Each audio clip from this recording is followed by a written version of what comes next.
So now I'm going to go to the next chunk of what we are to talk about, and that is to put attention on the planning process, the procedures, the policies, the regulations, etc., that impact on the lives of Gail, Susan and Debbie and all of the other residents that live in communities that need to be regenerated.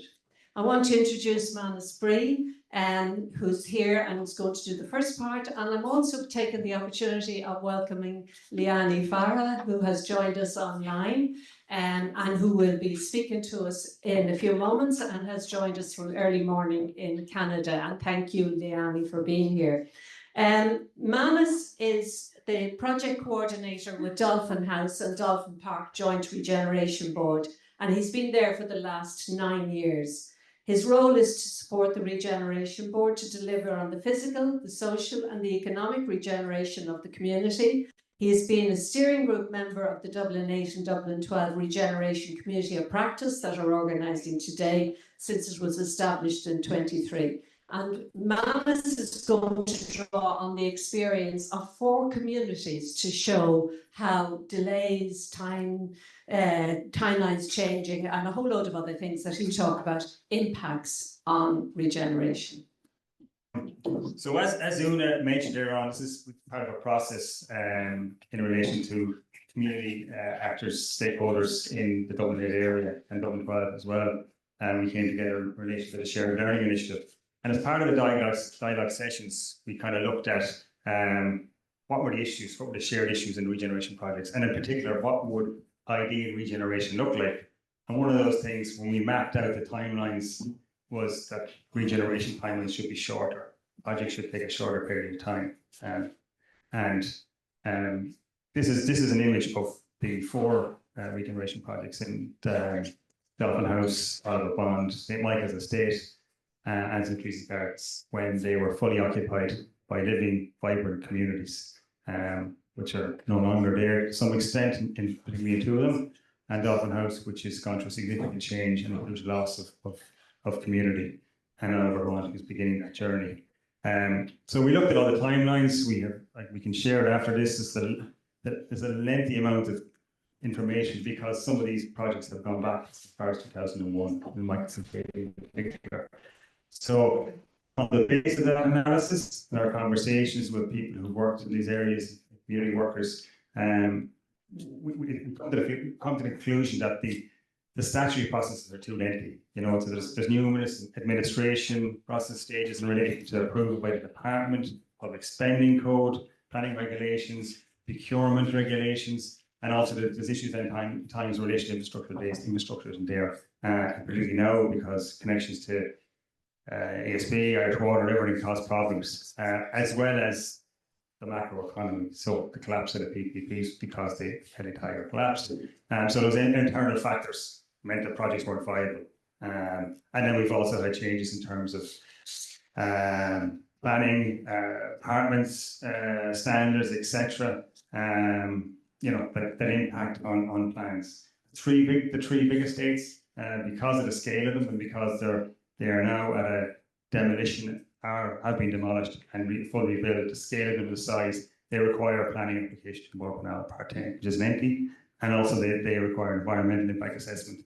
The likes of Oliver Bond, because it's a deep retrofit, mainly consolidation, some new build, it's a Part 8, which is quicker. But then, like Dolphin in Phase 1, you have challenge de-tenanting, which is a huge problem when you have to move families out, find adequate housing within the vicinity, and especially in a housing crisis. So Phase 1 of Dolphin House de-tenanting took 2-3 years. I don't know how long it's going to take in Oliver Bond for the Phase 1 70 families to move out. It could take, I don't know, 4 or 5.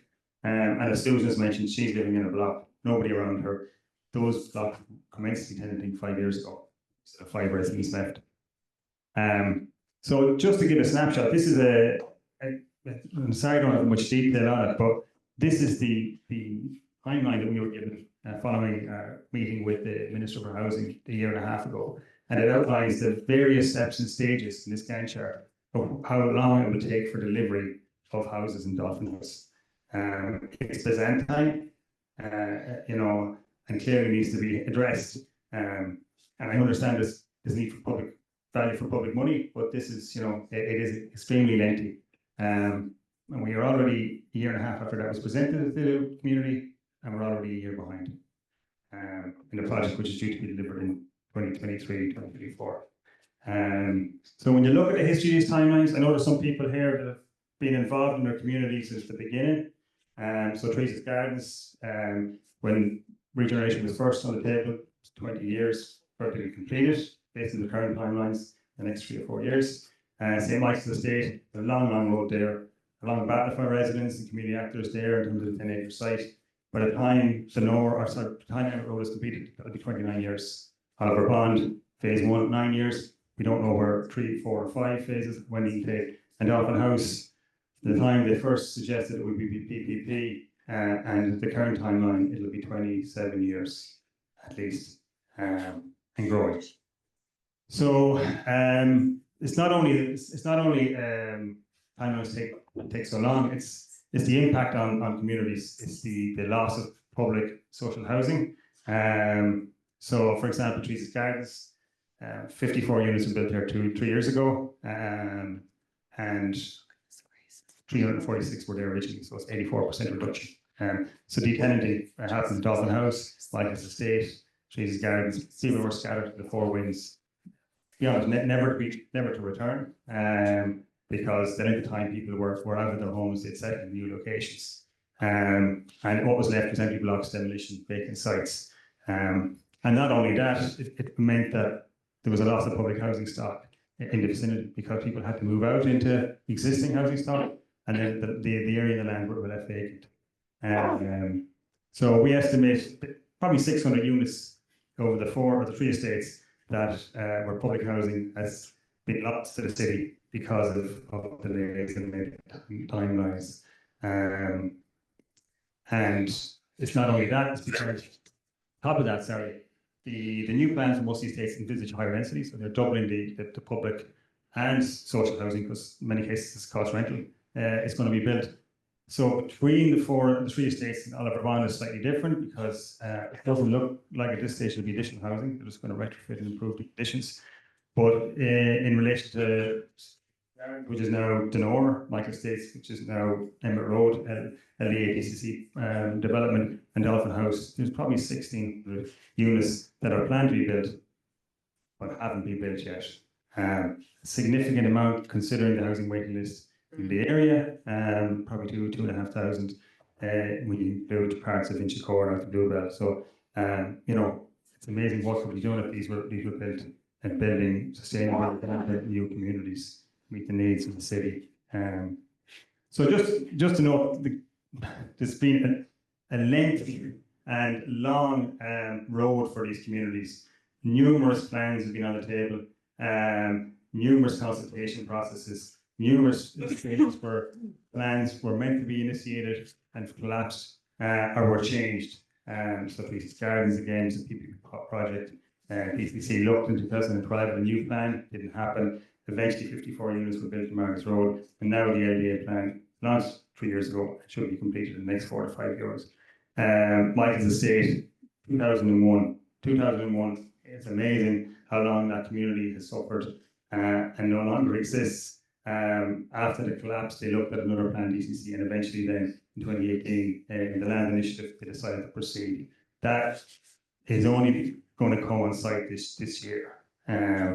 So, you know, when you look at these estates, and these are images, relatively recent images of Freedom, Dolphin House, that those blocks were knocked 2 years ago. Susan lives in the top one there on the right hand side. Susan lives in that block there that's empty.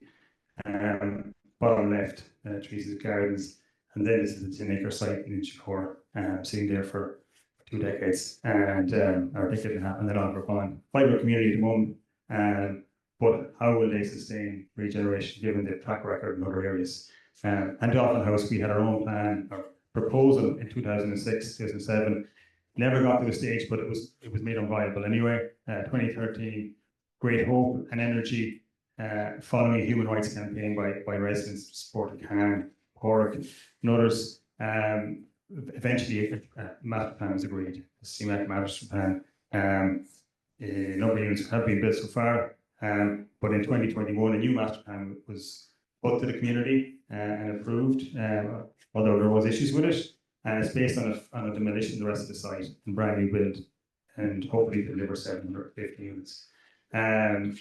So in total, it's not just the loss of communities who were, as Debbie, Gail and Susan have mentioned, been torn apart, but it's also loss of community infrastructure. So pitches in Dolphin House and the Nor and on Gardai, huge need for these facilities in Liberties and Dublin 8. Community centres, which were promised, haven't happened. So organisations have to do with poor quality and not fit for purpose buildings. And you know, these lengthy delays put these communities under pressure. But it's not only these communities, it's the neighbouring communities, you know, in Chicore and Rialto, Cork Street, Liberties, who prevail them.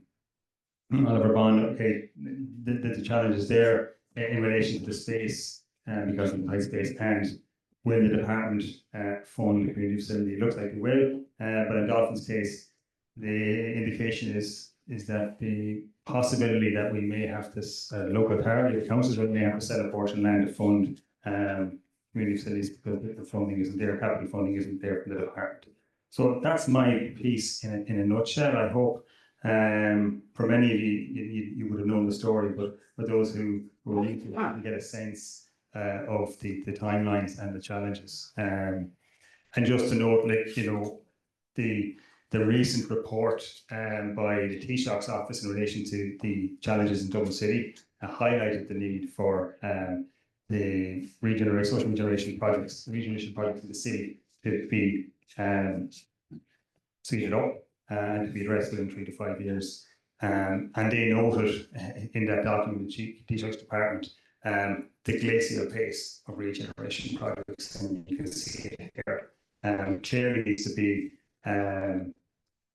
quicker timelines, more efficient delivery of housing, and in terms of all the processes and various requirements in relation to planning, capital approval, procurement, that has to be streamlined. Also, local authorities, we work closely with Dublin City Council. As Debbie mentioned in her speech, you know, the constant flow of workers and staff who are losing that institutional record and capacity is a challenge. So they need to be adequately resourced, because that's part of the problem.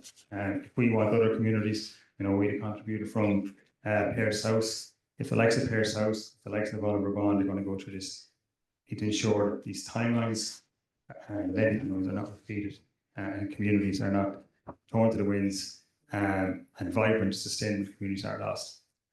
Anyway, thanks for your time. Okay.